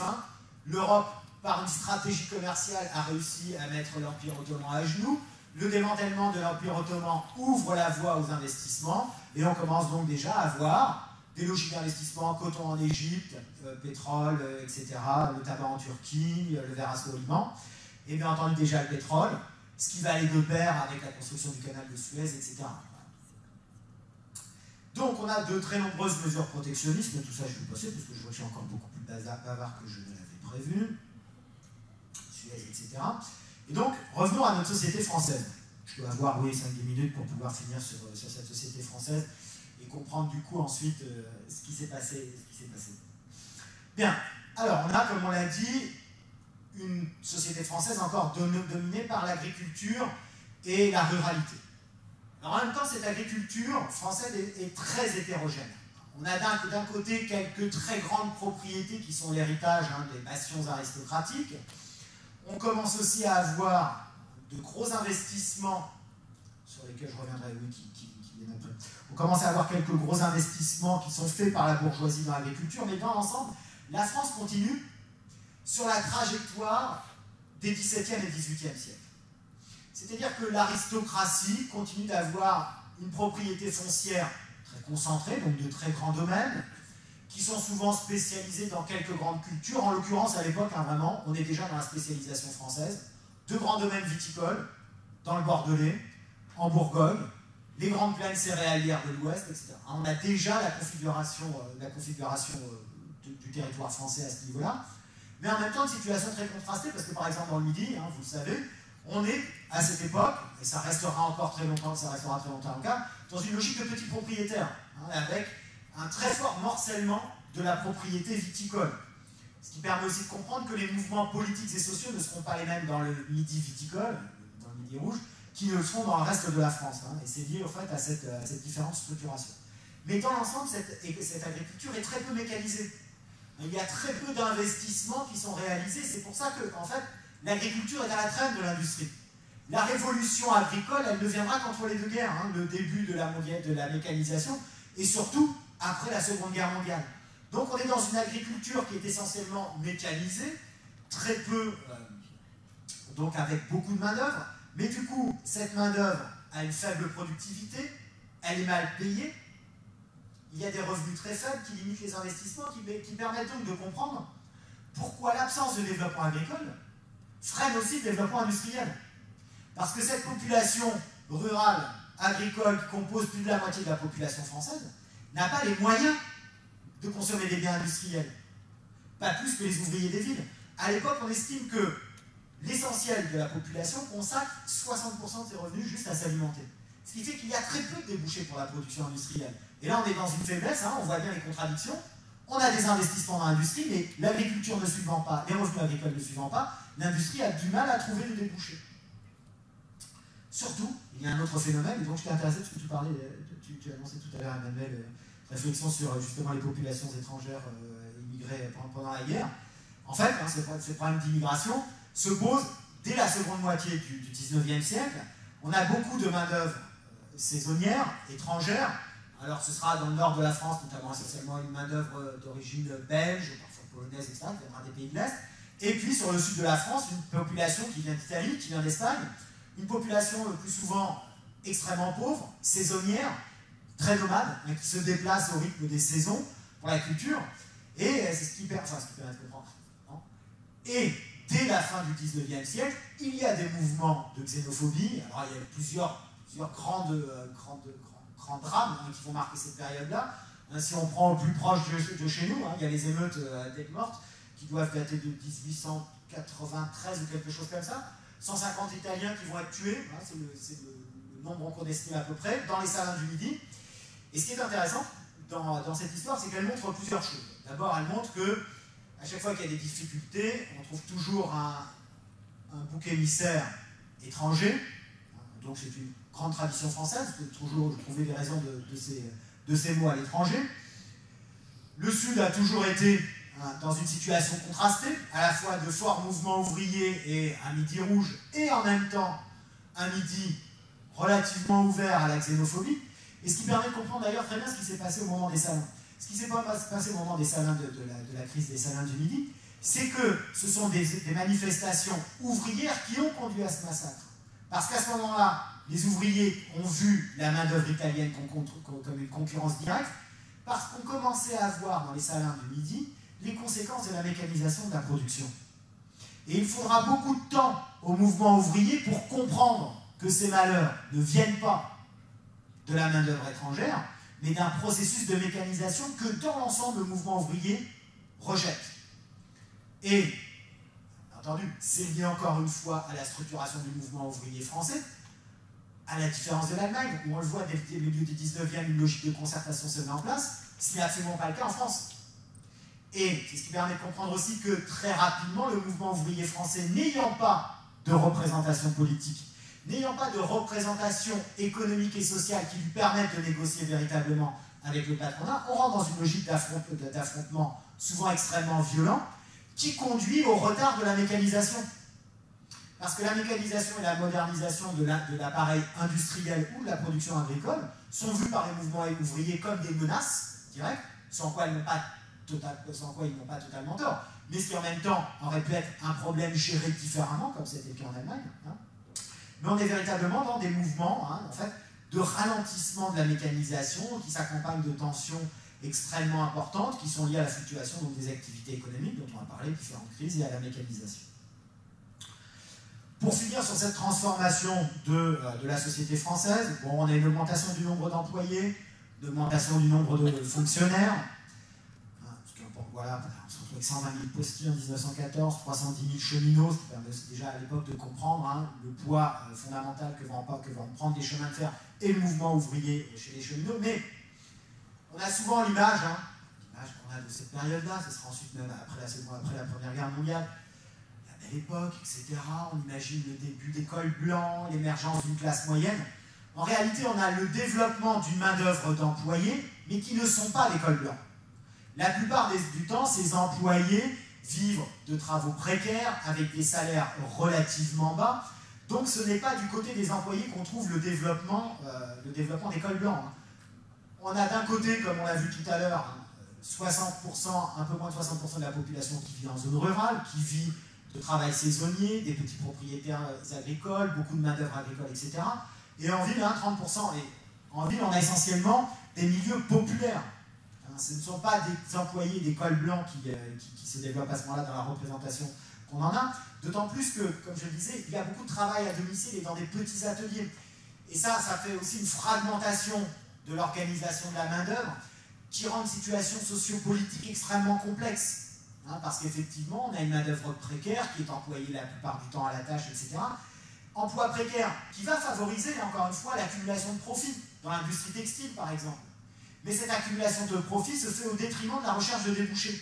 Et ça, c'est une des contradictions fortes de l'économie française à ce moment-là. Donc, l'émergence de la classe moyenne, il faut plutôt la voir du côté de ces catégories-là. Petits patrons, petits propriétaires fonciers, petits commerçants, des fonctionnaires qualifiés, des médecins, des avocats, etc. Et là où ces classes moyennes vont jouer un rôle important, c'est que ce sont elles qui vont fournir l'essentiel. Et j'en arriverai là, et ce sera ma conclusion, ce sont eux qui vont constituer l'essentiel de la base électorale du Parti radical, qui va naître en 1901 sous l'impulsion de Clémenceau, même si lui-même ne fera partie que pendant quelques mois, je crois, du Parti radical.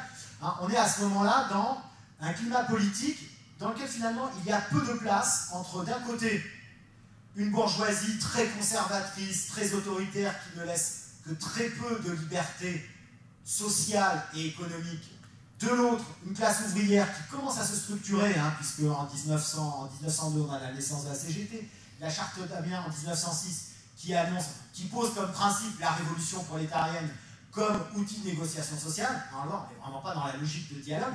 On a une crispation qui est liée aux très fortes inégalités de la société française.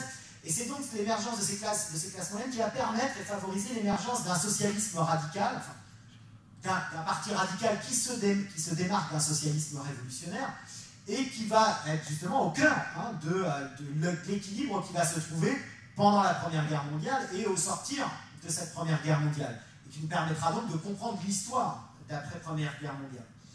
On est donc dans une période extrêmement tendue à cause des dynamiques antérieures, et qui va s'accompagner en réalité de très nombreuses remises en question. Au moment où la guerre va survenir, le climat intellectuel français, marqué par l'affaire Dreyfus, etc., ce climat intellectuel français est un climat de doute, de réel doute. Et ces doutes, on les trouve, lorsqu'on lit tous les intellectuels de l'époque, il y a d'abord de grands doutes sur le libéralisme économique. Le libéralisme économique n'a pas tenu ses promesses. Et qui plus est, à ce moment-là, la critique socialiste va avoir d'autant plus d'écho qu'elle a de forts représentants politiques depuis le début du 19e. Des gens comme Proudhon auraient été élus dans les assemblées, etc. Donc, on a un mouvement socialiste qui a une voix politique, même si elle manque de capacité à agir réellement politiquement.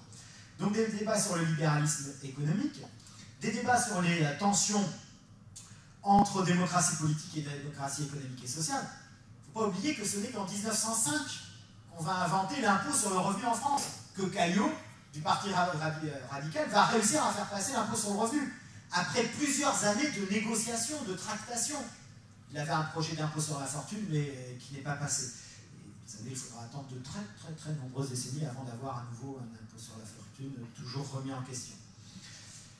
Et ces débats vont prendre une autre tournure. en réalité. Hein. On va glisser progressivement d'une interrogation sur le libéralisme à une interrogation sur l'individualisme.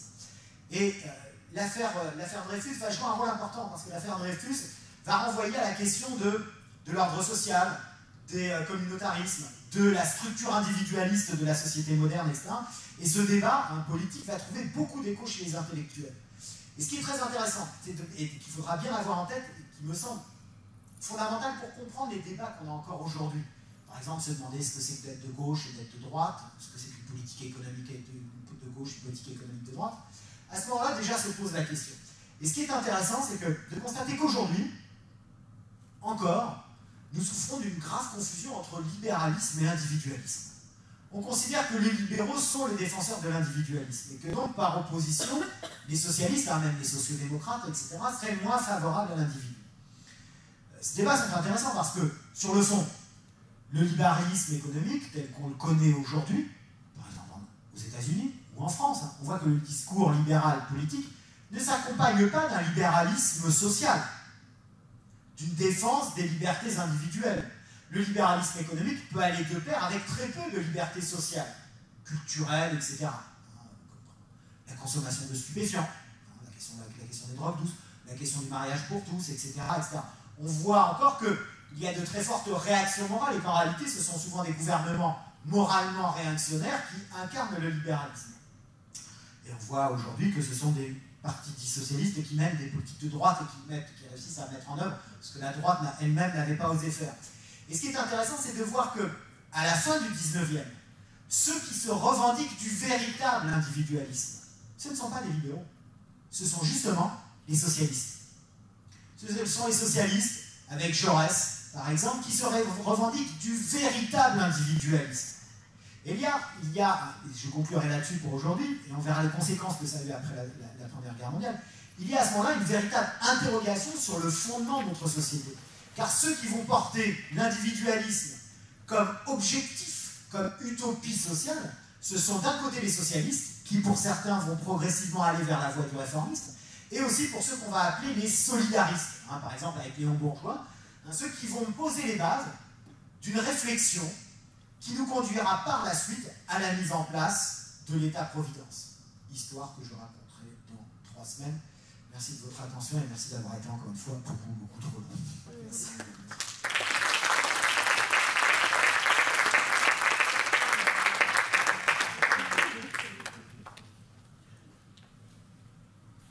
Si des personnes ont des questions à poser, profitez-en. Vous avez 2 micros à votre disposition. Il suffit de lever la main. Et Emmanuel ou moi, on viendra vers vous avec le micro. C'est toujours la première question la plus difficile. En même temps, c'est très descriptif. Je ne sais pas si ça appelle beaucoup de questions, mais si vous avez des questions éventuellement pour la prochaine fois, traiter pour la prochaine fois, ça m'intéresse. Moi, la prochaine fois, j'irai encore au pas de charge, mais non, ça sera la question plus politique.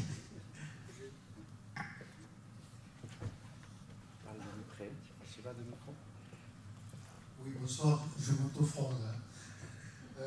Ouais, je voulais, justement, à propos de France, je voulais savoir si la Première Guerre mondiale, qui rentrait dans une phase, je dirais, industrielle, avait eu un impact justement sur les économies des pays concernés et belligérants,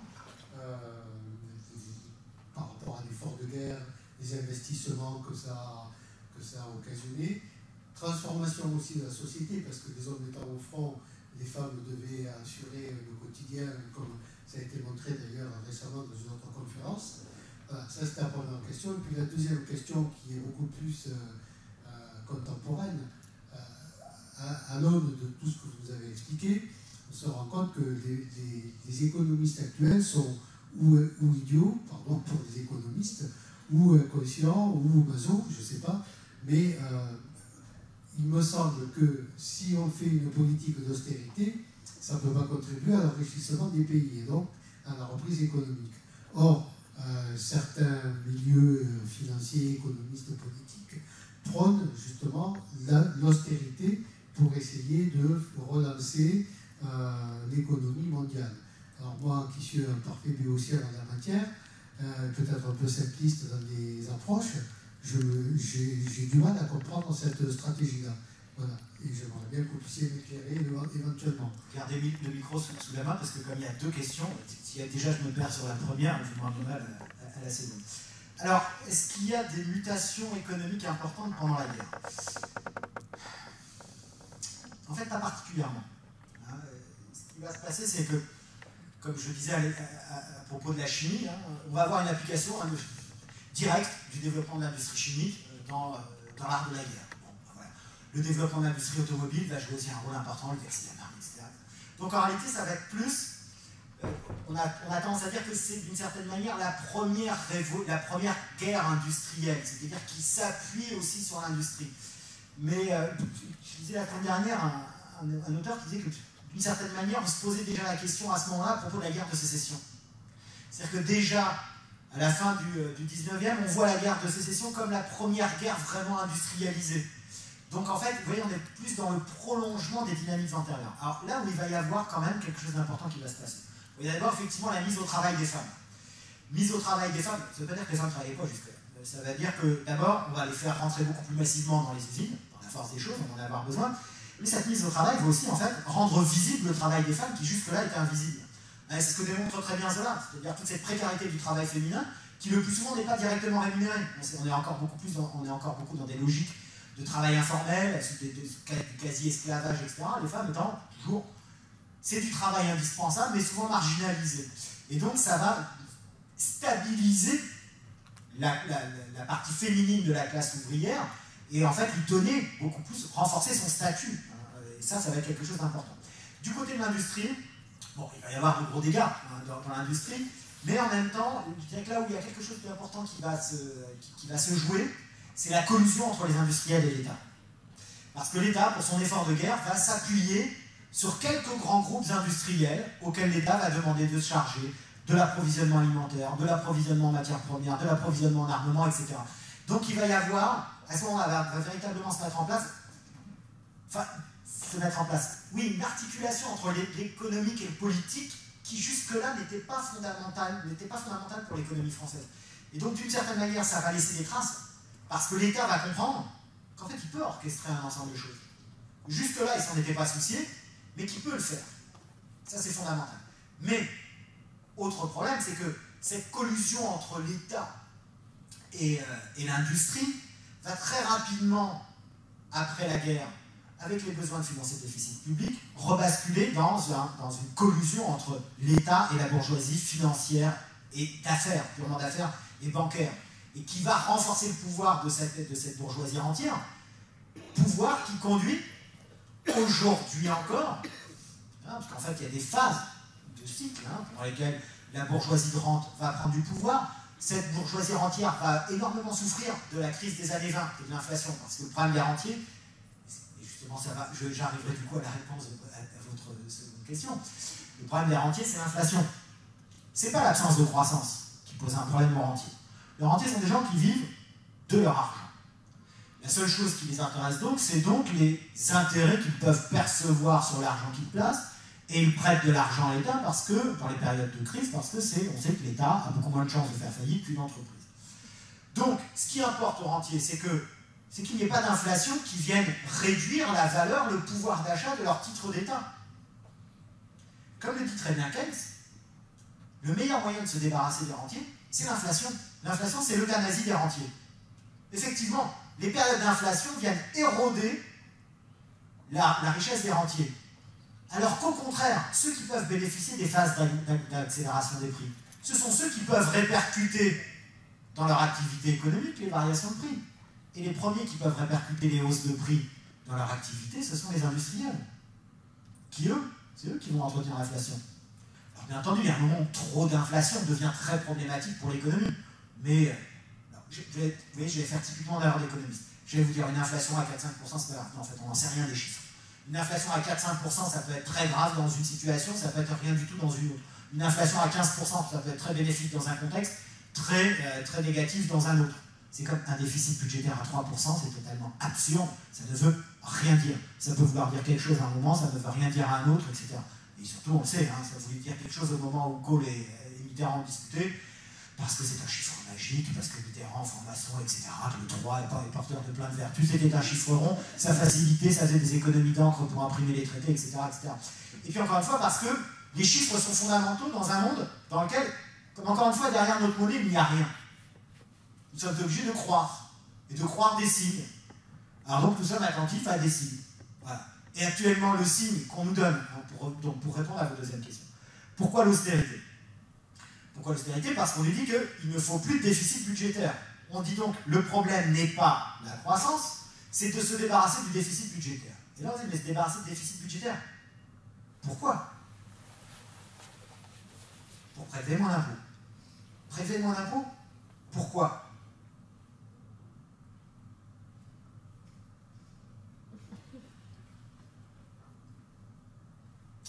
Ben, tout est là. Pourquoi pas d'inflation? Pourquoi baisser les impôts? Pourquoi rembourser à tout prix la dette? Tout converge vers la même catégorie d'agents économiques qui tirent leurs revenus de leur inactivité. Mais d'une inactivité voilà, lucrative, tout à fait. Parce qu'il y a hélas beaucoup d'inactifs, enfin il y a deux classes oisives en France. Il y a celle sur laquelle on tape tout le temps, et à qui on veut donner toujours moins, et puis il y en a une autre qui veut toujours donner moins et dont on voudrait pour la plupart faire partie. Merci. Mais pourquoi le débat sur la déflation alors actuellement? Parce que là, tout à coup, on commence à se rendre compte que trop, c'est trop. Et qu'il y a un moment où il va falloir, à force de taper dans la valeur ajoutée, de prélever toujours plus de valeur ajoutée pour nourrir le capital. Il y a un moment où on se rend compte que le seul capital qu'on nourrit est un capital qui circule en permanence sur les marchés financiers et qui ne se stabilise plus dans la sphère réelle. C'est tout le problème de l'emballement des marchés financiers. Je ne dis pas qu'il ne faut pas de crédit, je ne dis pas qu'il ne faut pas de banque, je ne dis pas qu'il ne faut pas de marché financier.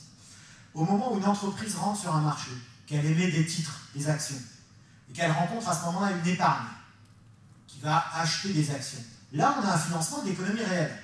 Et ce financement-là, on en a besoin. La preuve, je suis totalement partisan d'économie sociale et solidaire. L'économie sociale et solidaire est en train de développer le crowdfunding. C'est exactement la même chose. C'est-à-dire qu'à un moment, on recherche des fonds.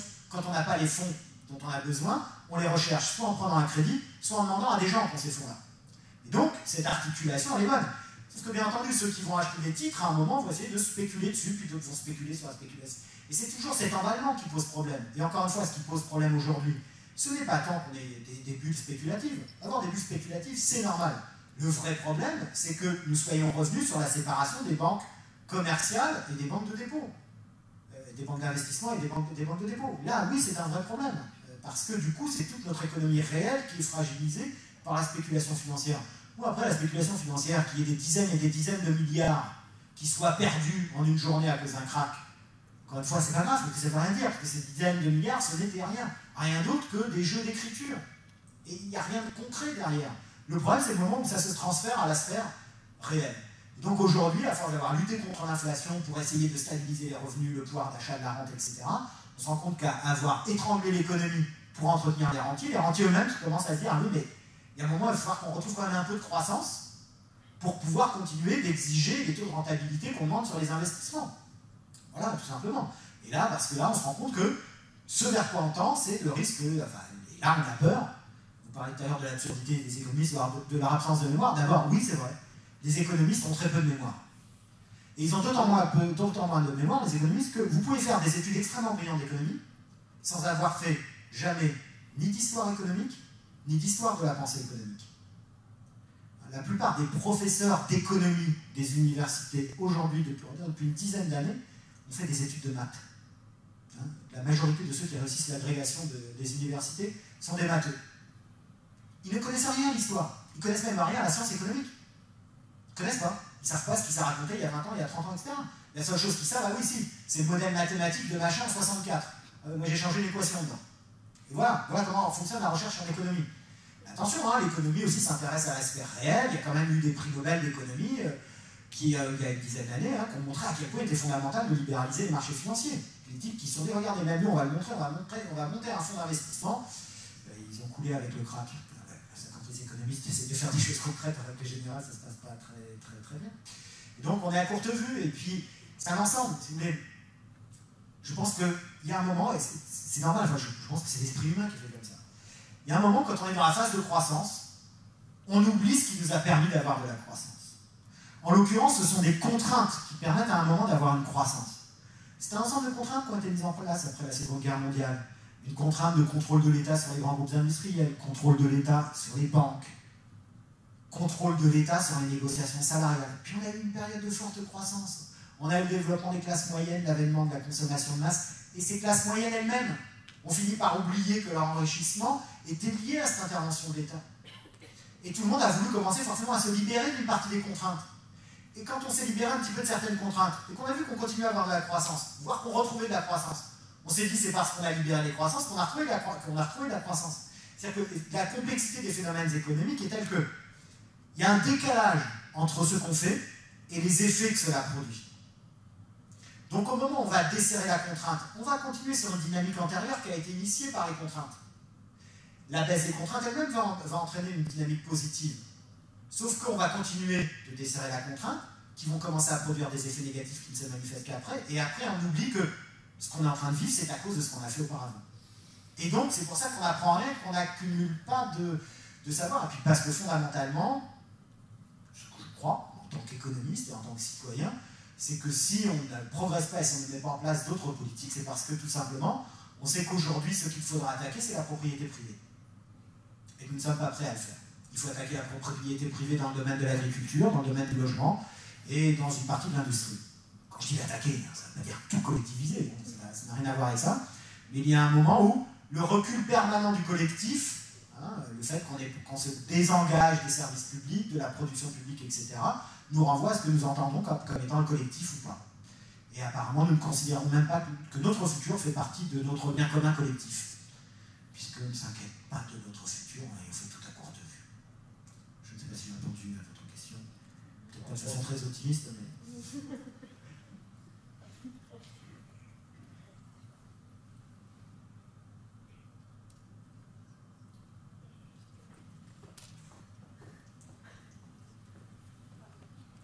Bonjour. C'est juste une question par rapport à tout à l'heure. Vous avez dit que...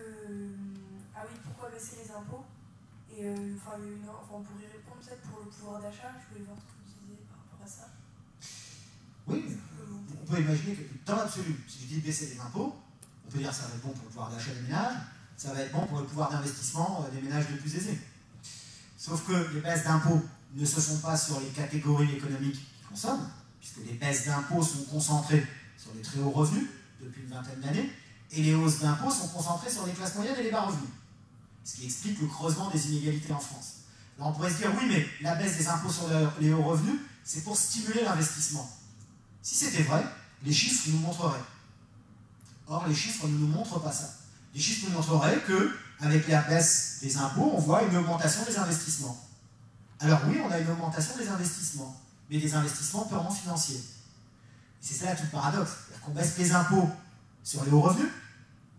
Pour pouvoir baisser les impôts sur les hauts revenus, l'État accumule de la dette.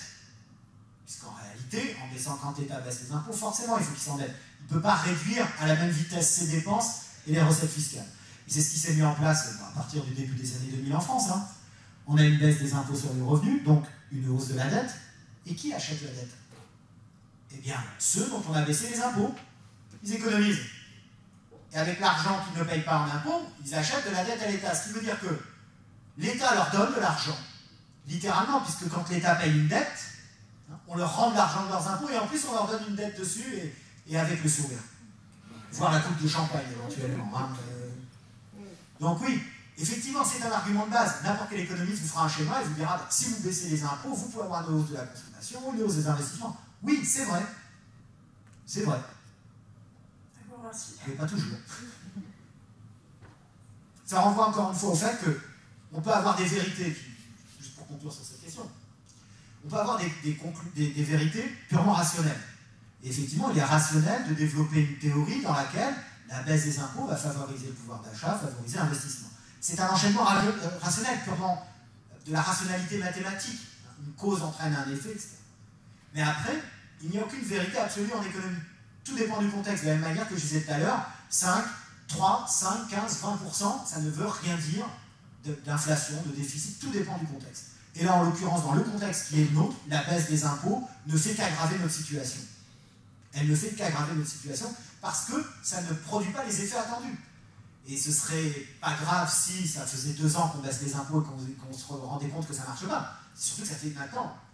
Encore une fois, c'est à partir de 1981 que la part du capital dans la valeur ajoutée recommence à augmenter. Donc en même temps, ceux qui connaissent un peu l'histoire économique n'avaient pas grand-chose à attendre de n'importe quel gouvernement socialiste en matière de redistribution et de nouvelle répartition.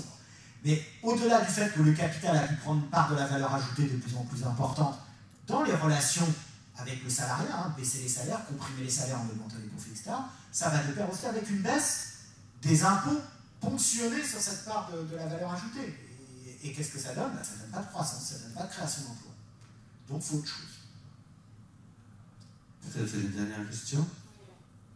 Juste à titre de comparaison, à un moment donné, vous avez dit que 1% des Français avaient 30% de la richesse nationale. Même plus, on était à 60 ou 40, je sais non, plus. Ça, c'est 10% de la population française avait 90% de la richesse. Ouais. À titre de comparaison, aujourd'hui, ça donnerait quoi? Voilà. Ça veut un peu près. Non, je ne l'ai pas. Non, je ne l'ai pas, ça fait partie des chiffres, vous avez raison, que j'ai oublié de prendre. Et la seule chose à laquelle j'ai pensé, c'est mettre le graphique là pour voir la part, mais je reviendrai la prochaine fois avec ça. Puis je vous montrerai d'ailleurs des graphiques sur les taux d'imposition qui seront peut-être assez éclairants. Et je prendrai des graphiques un peu provocateurs peut-être pour la prochaine fois. Mais aujourd'hui, on a une grosse difficulté en plus à estimer le patrimoine. Ça, c'est une autre des différences. On est beaucoup plus dans l'estimation que dans le calcul. On avait finalement des données plus sûres à l'époque parce qu'il y avait moins de paradis fiscaux, tout simplement. Aujourd'hui, estimer la valeur du patrimoine, c'est quelque chose d'extrêmement complexe, d'autant plus que plus vous avez de paradis fiscaux, plus vous avez une partie du patrimoine qui est cachée. Et plus on est dans une période d'investissement financier, plus les écarts de patrimoine, moins les écarts de patrimoine ont une chance. Parce que les écarts de patrimoine vont fluctuer, et la concentration du patrimoine vont fluctuer en fonction des fluctuations des cours boursiers. Et c'est pour ça que quelqu'un peut perdre plusieurs dizaines de milliards dans une année, sans avoir aucune modification de son niveau de vie. Tout simplement parce qu'on n'a que des chiffres virtuels, on a la valeur à un moment donné d'un portefeuille d'investissement. Ce qui rend un peu plus compliqué les comparaisons. Mais je vous trouve ça pour la prochaine fois.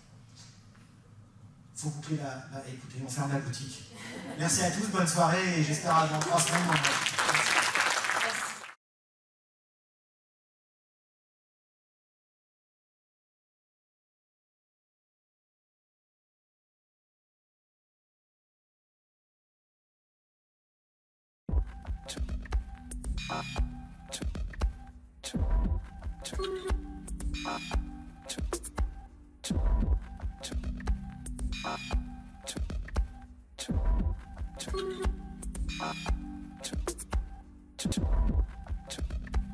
Merci.